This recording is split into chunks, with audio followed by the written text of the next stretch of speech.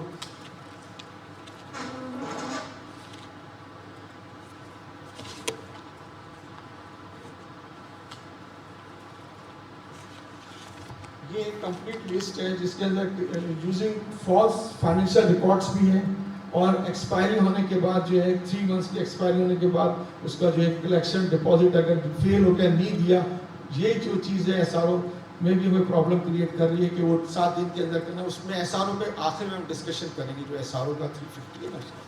تو یہ انہوں نے ٹیکس فراڈ کو جو ہے اس کو بہت زیادہ انہوں نے کلیئر کیا ہے. Collection of tax by filing deposit ہے, ٹیمپرنگ ہے, ریکارڈ کی ڈسٹرائنگ ہے. اس کے علاوہ اس کے اندر رولس میں انہوں نے امینڈمنٹ کر دی ہے, اور کوئی اس میں ڈیلیبریٹ ولفل ڈیفالٹ اگر ہے تو وہ تو پھر بندہ گیا, اس کی بھی انٹینشن آپ کو ثابت کرنی ہے. یہ تو پہلی لیٹیگیشن میں یہ کیسز ہیں اس قسم کے. Time of supply, time of supply کو بھی انہوں نے چینج کیا ہے. ٹائم آف سپلائی کا انہوں نے ایک ڈیفینیشن تھا کہ according to the finance act 2024 definition of the time of supply has been amended to state that sale tax is chargeable either at the time of delivery of goods اور upon receipts of payment. اس time of delivery کو بھی انہوں نے زیادہ واضح طور کے اوپر کر دیا کہ پہلے تو صرف ایک چیز تھی, اب انہوں نے ٹائم آف سپلائی کے اندر جو ہے ٹائم آف سپلائی میں انہوں نے at the time when the goods are delivered or made available to the recipient of the supplier, or when any payment received by the supplier in respect of that supplier, whichever is earlier. اب انہوں نے اس کو بھی بڑھا دیا ہے, اس کی براڈنگ کر دی ہے ٹائم آف سپلائی کیا. نیکسٹ ہے ہمارے پاس value of supply. Value of supply میں چینجز کی ہے انہوں نے. The amendment introduced by Finance Act 2019 have extended the retail price regime to cover the import of goods listed in the third schedule. According to section 2 subsection 46, the board is authorized to determine the value of supply for both imported and local goods. اس کو انہوں نے نتھی کیا ہے, attach کر دیا third schedule کے ساتھ, جو fixation value of imported goods کی ہے. اور چینجز لگتا ہے یہ کلیریفیکیٹری ہے اور نیچر ہے دین اے سبسٹینشیو آلٹریشن. ویلیو آف سپلائی کو انہوں نے جیسے تھرڈ شیڈول کے اندر بہت سارے آئٹم تھے, ایک مثال دی انہوں نے ٹی کی, اس کے اندر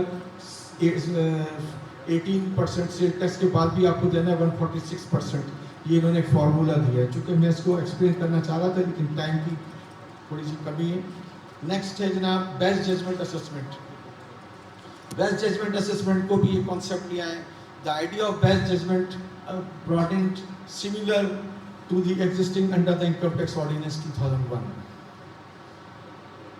In cases a person fails to furnish a sale tax return in response to a notice, یا fails to produce before the tax authorities any accounts, record or documents جو کوشچن کیے گئے ہیں انڈر سیکشن 25 کے تحت, section 38 کے تحت, تو کمپیٹنٹ آفیسر کو اب اجازت دے دی گئی ہے کہ وہ issuance of show cause notice دے اور based on available record material information, اور وہ ایک اسسمنٹ کر سکتا ہے, ٹیکس پیبل بھی نکال سکتا ہے, ریفنڈ آف انپٹ ٹیکس بھی نکال سکتا ہے, ایڈجسٹمنٹ بھی اور ڈس الاؤنس بھی کر سکتا ہے, ریڈکشن بھی کر سکتا ہے. خاص طور پہ یہ ججمنٹ ہے انکلوڈنگ ریڈکشن کا بھی ہے اور وہ دے سکتا ہے, اور ڈس الاؤنس آف انپٹ ٹیکس کا بھی دے سکتا ہے. بیسٹ ججمنٹ اسسمنٹ کا اچھا یہ کانسیپٹ ہمارے یہاں انکم ٹیکس آرڈیننس میں بھی تھا, وہ ڈن اوے ہو گیا.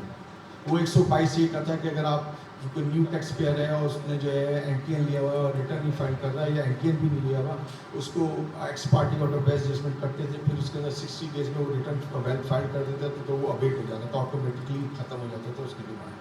تو یہ ادھر لیا ہے یہ والا قانون. اس میں لکھا ہوا ہے where best assessment has been made for about the person files the return within 60 days along with the deposit of due tax along with the default surcharge and penalty, the show cause اور یا assessment order shell a bit, یعنی automatically یہ a bit ہو جائے گا اگر آپ نے within 60 days میں return file کر دیا. یہ ایک میکینزم سیم ہے جو ہمارے انکم ٹیکس لا میں تھا پہلے, جو ڈن اوے ہو چکا ہے انکم ٹیکس آرڈیننس. اب یہ ہے اسسمنٹ آف ٹیکس. یہ اس کے اندر انہوں نے چینج کیا ہے مزید, انہوں نے سیکشن 11 کو انہوں نے براڈ کر دیا ہے, 11E, 11F, 11G. ہر ایک کا انہوں نے طریقہ کار بتا دیا ہے. 11E میں کہتے ہیں کہ ایک تو جو آفیسر ہے not to the rank of assistant commissioner ہو, وہ اسسمنٹ کرے گا ٹیکس کا with penalty and default surcharge لگائے گا for any reason including by way of collusion deliberate act دیکھے گا آف ٹیکس گزار کی. اگر اس نے ٹیکس پیڈ نہیں کیا, شارٹ پیڈ کیا ہے, کلیم انپٹ ٹیکس کریڈٹ لیا یا ریفنڈ لیا which is not admissible or obtained an amount of refund not due, تو یہ چارج کرے گا, سیکشن 11E کے تحت نوٹس دے گا. اور یہ سیکشن جو ہے وہ امپاور بھی کرتا ہے کہ وہ اگر اس نے کسی قسم کا ڈس الاؤنس آئی2 کو پاور دے دیے ہیں آفیسر کو کہ وہ ڈس الاؤ کر سکتا ہے اور انوائس کو بھی ریجیکٹ کر سکتا ہے, ایویڈنس چیک کر سکتا ہے. یہ کافی پاورز اس میں دے دیے ہیں 11.2, 11 اور جو 11.2 اور 11.3 کی گورننگ اسسمنٹ تھا نان شارٹ پیمنٹ کا یا ان ایڈورٹائز اومیشن کا, وہ سیپریٹلی وہ ڈیل کرے گا اور اس کو چیک کرے گا کہ فار ریزن کیا ہے, ڈیلیبریٹ ہے, ویلفل ہے. دوسرا سیکشن 11F کے اندر انہوں نے ریکوری پروسیڈنگس کو ڈالا ہے کہ provision to enable recovery proceedings along with imposition of default surcharge and penalty for sale tax short withheld or failure to deposit such tax by withholding agents.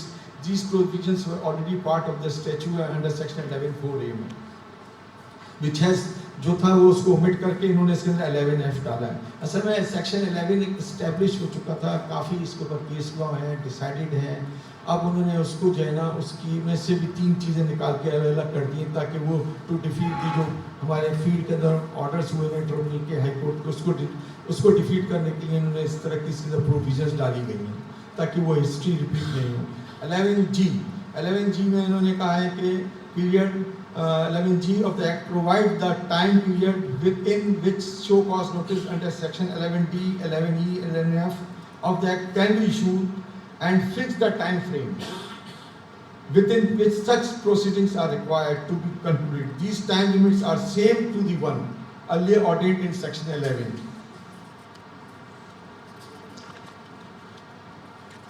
Section 11 میں وہی جو ڈیز تھے کہ 180 days 120 days تھے, اس کو اسی کو رکھا ہے انہوں نے ابھی تک, اس کو چینج نہیں کیا ہے.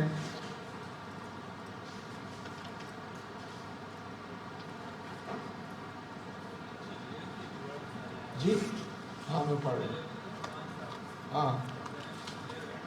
ہاں فائنینشیل وہی میں بتانا چاہ رہا تھا. جی financial and of the financial کا کانسیپٹ ڈالا ہے. رات کو میں یہ دیکھ رہا تھا کہ یہ انہوں نے کانسیپٹ ڈال دیا ہے. پہلے تو صرف ٹیکس ایئر ہوتا تھا, فائنینشیل ایئر.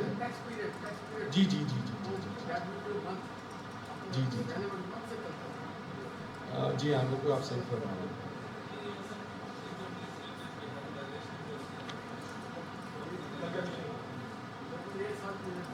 میں پڑھتا ہوں. اس کے اندر بڑا انٹرسٹنگ پوائنٹ یہ ہے کہ جو بھی آرڈر ہوگا سیکشن 11D کا, 11E کا اور 11F کا with in 120 days of the issuance of show cause ہے, اور with in such extended period as the commissioner may for reason to be recorded in writing specified provided that such extended period shall in no case exceed 90 days, period adjourned on account of grant of stay, time for ADR proceedings or adjournment taken by the registered person shall be excluded from time limitation mentioned above. اس طریقے سے انہوں نے time period رکھا. ہاں 122(9) کے ساتھ کیا. 122(9) کے ساتھ انہوں نے اس کو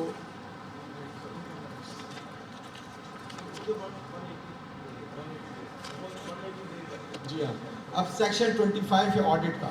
آڈٹ کے اندر بھی انہوں نے کہا ہے کہ فائنینس ایکٹ سیکشن 25 کے تحت ہیز بین فلی سبسٹیٹیوٹڈ کیا گیا by amendment through finance act. اور اس میں کہا primary remain relevant for access to the record ہے, یعنی ٹیکس ریکارڈ کا ایکسیس ہے بائی دا ٹیکس اتھارٹیز.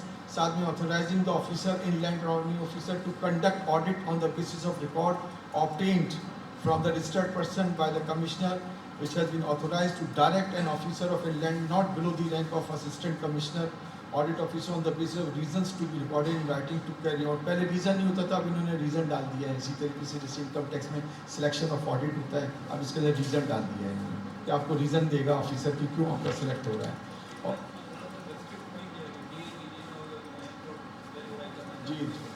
جی ہاں اس میں ریزنس بتائیں. Audit of sale tax affairs, اس کے اندر مزید یہ لکھا ہوا ہے کہ جو امینڈیڈ فردر انویسٹیگیٹ کرے گا commissioner while intimating the registered person about selection of audit communicate کرے گا ریزنس, اور جو reasons required to be based on scrutiny of record ہوگا, اور including sale tax, federal excise returns, income tax returns, withholding statement بھی دیکھے گا, financial statement بھی دیکھے گا, اور تھرڈ پارٹی ریکارڈ بھی اب دیکھے گا اس کے اندر. The basis for selection should not be merely verification of input tax, output tax, refund claim, and compliance to various legal provisions without identifying the risk factors requiring such verification. And the Commissioner is under no legal obligation to provide an opportunity of being heard, dega wo while writing the registered person, while directing the audit officer to carry out the audit of a registered person. اب registered person جو ہے concerning the execution of audit کرے گا. جو revise section اب کیا کہتا ہے اس کے اندر, the audit officer is permitted to call for any record document from the registered person. ساتھ میں ریکارڈس کے ساتھ جو ہے رولس کے تحت وہ ساری چیزیں دیکھے گا. ٹائم پیریڈ بھی دیا ہوا ہے. Audit officer is authorised to conduct audit proceeding electronically through video link اور any other prescribed by the board. The officer is authorised to conduct or cause to conduct inquiries from third party to obtain information, documents required for conduct of sale tax audit of a registered person. No record of registered person, کوئی 6 سال کا period دیا ہوا ہے after expiry of years from the end of the financial year in which to relates. اس کے اندر ایک چیز اور بھی ہے کہ after carrying out the audit on the basis of documents, information, registered person and third party, the audit officer may pass order for assessment of tax not levied or short levied, erroneously refunded in terms of 11E, اور اگر registered پر fail to produce the record نہیں دے گا وہ اس کو best assessment کا اطلاق ہو جائے گا. اور شارٹ ریٹس کے اوپر پھر اس کے اندر اس کو آڈٹ اور پینلٹیز لگیں گی جو کہ کوئی ریلیف ان کو نہیں ملے گا. سیکشن 25 بیفور امینڈمنٹ جو تھا اس کا یہ تھا conduct of it once in a year. The amended section contains no bar on the number of times to conduct. پہلے تو یہ تھا کہ ایک دفعہ ہو جاتا تھا سالوں میں, ایک سال میں ایک دفعہ. اب تو انہوں نے ایک number of times to conduct کر سکتا ہے آڈٹ. اور پیریڈ بھی اس کے اندر نہیں ہے کہ 6 مہینے کا بھی کرے, سال بھر کا بھی کرے, وہ بار بار آڈٹ کر سکتا ہے. سیکشن 26 ہے finance act. Following amendments have been made in section 26. Any person who was required to file sales tax return but failed to do so